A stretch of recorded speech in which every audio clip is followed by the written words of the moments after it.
Most men never realize the true impact of their absence until it's far too late. They assume it's the long, emotional texts that linger in her mind, or the heated arguments, or even the final dramatic goodbyes. But none of those hold the weight they imagine. What truly haunts her, what keeps her awake at night, is the moment you vanish without explanation. It's the night she picks up her phone, expecting something from you and Gore. Sadness, Pliand finds nothing but silence. It's the slow, sinking realization that your absence wasn't temporary. It wasn't a pause. It was a quiet, deliberate exit she never saw coming. The man who begs for answers becomes forgettable. The man who demands closure gives her the satisfaction of knowing she still had control. But the man who disappears with discipline, he becomes unforgettable, not because he wanted to hurt her, but because he refused to stay where he wasn't valued. He didn't leave to play games or to manipulate her into missing him. He left because he finally understood his worth, and no amount of her attention was worth sacrificing his peace. There's a difference between vanishing out of anger and walking away with purpose. One is reactive, expected, even weak. The other is intentional, unshakable, and powerful. When you disappear, not because you're hurt, but because you've outgrown the need to fight for scraps of affection, it changes everything. There's no final argument, no drawn-out closure talk, just the quiet understanding that you no longer belong in that space. And that's what stuns her. That's what keeps her replaying everything in her mind, because silence, when it's backed by resolve, carries a weight words never can. Your absence forces her to confront the reality. You were someone she thought would always be there, always trying, always waiting. And now, without warning, you're not. That's the moment she starts questioning herself. Not because you wanted her to, but because you refused to stay where you weren't valued. And that kind of strength, the kind that walks away without looking back, something she'll never forget. Most men crack under the weight of silence. They tell themselves they're done, that this time they'll hold firm, but a few days pass. The loneliness creeps in, and suddenly they're reaching. Out again? A late-night text. A half-hearted hey. A weak attempt to rekindle what's already burned out. They mistake their fleeting resolve for strength, not realizing that true discipline isn't about resisting for a week. It's about making a decision and sticking to it. No matter how loud the echoes of the past become, she will test you. Maybe. Not at first, but eventually. A carefully crafted message, a nostalgic memory tossed your way. Even an outright please something designed to pull you back into the old cycle. And this is where most men fail. They mistake her breadcrumbs for genuine change. They tell themselves, maybe this time it'll be different. And just like that, they're back where they started, trapped in the same dynamic. Feeding on scraps of attention, mistaking her temporary interest for real remorse. But not you. You don't break character, not because you're cruel, not because you're playing games, but because you finally learned the cost of your own weakness. Every time you caved before, it wasn't love that brought you back. It was fear. It's fear of being alone, fear of being forgotten, fear that maybe she was right about you all along. But now you sit with that discomfort instead of running from it. You don't need her reaction to validate your worth. You don't need her apology to move forward. And that's what unsettles her the most. Not your anger, not your sadness, but your stillness. The man she once knew would have crumbled by now. The man she once knew would have given in, would have. Let her set the terms again, but this version of you, this one doesn't react, doesn't explain, doesn't beg. She can't manipulate what she can't reach. And for the first time, she's faced with the reality that you're no longer orbiting her world, you've built your own. That's the moment she realizes the game has changed. Not because you said so, but because you proved it. Not with words, but with action. And that's a lesson that lingers long after the silence begins. The weak man clings to the ghost of what was, scrolling through old photos, dissecting past conversations, obsessing over every detail of a love that no longer exists. But the strong man, he does something far more dangerous, he learns. He doesn't waste energy chasing a shadow. Instead, he turns inward and asks the hard questions. Why did I accept so little? What part of me believed I deserved breadcrumbs? Where did I betray myself by mistaking potential for reality? This isn't about her anymore. It's about the man. You became in that relationship the version of you that settled, that made excuses, that silenced your own instincts to keep the peace. She was merely the mirror, reflecting back the cracks in your foundation. Now you have a choice. Keep staring at the reflection, or turn away and start repairing what was broken. The lesson isn't in her actions, it's in your reactions. Every time you tolerated disrespect, every moment you swallowed your pride. For a crumb of affection, every instance you prioritized her comfort over your own dignity, those weren't failures of love. They were failures of self-respect.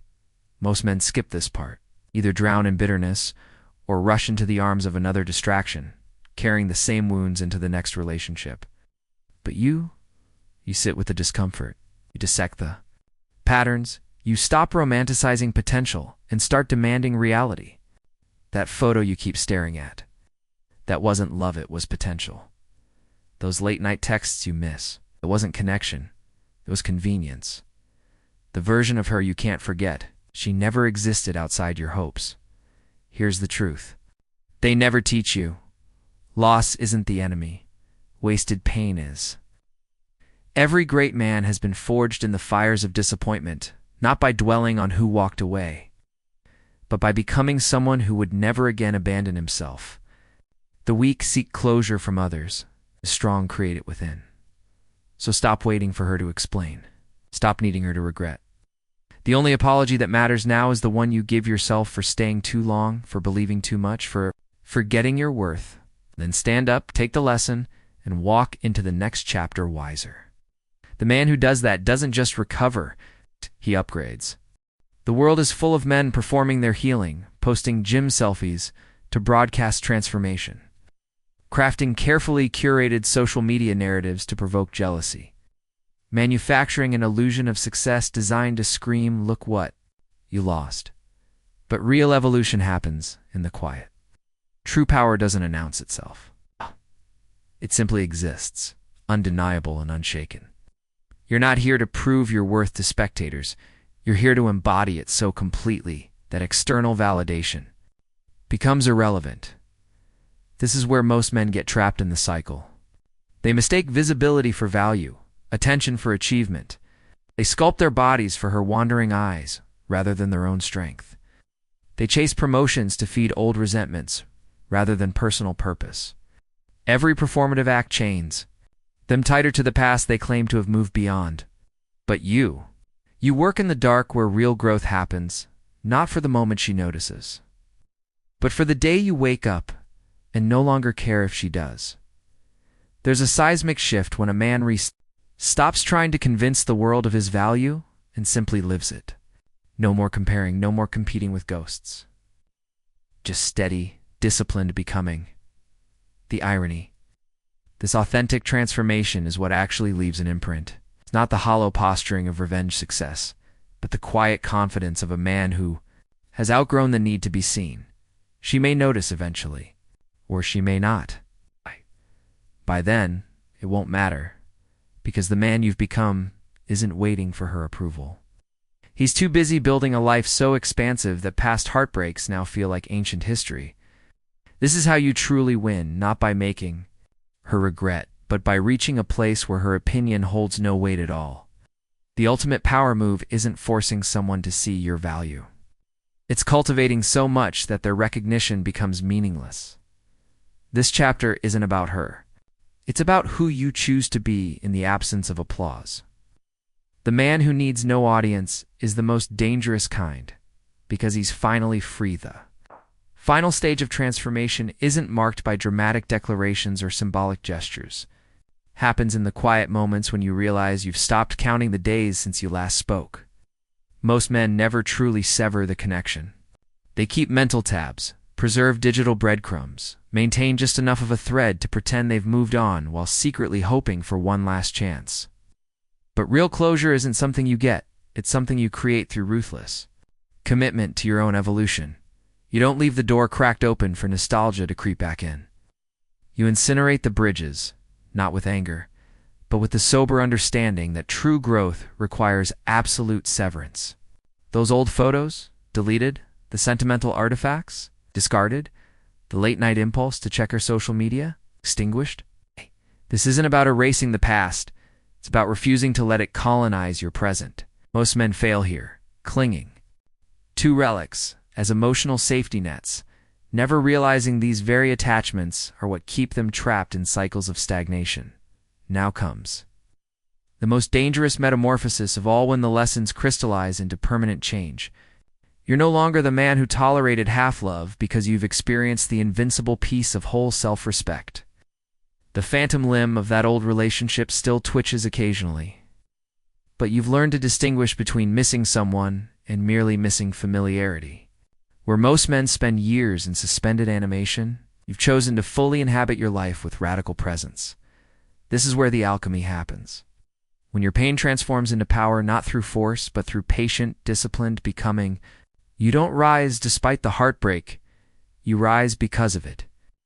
The man walking away isn't the same man who entered that relationship. He's someone far more dangerous.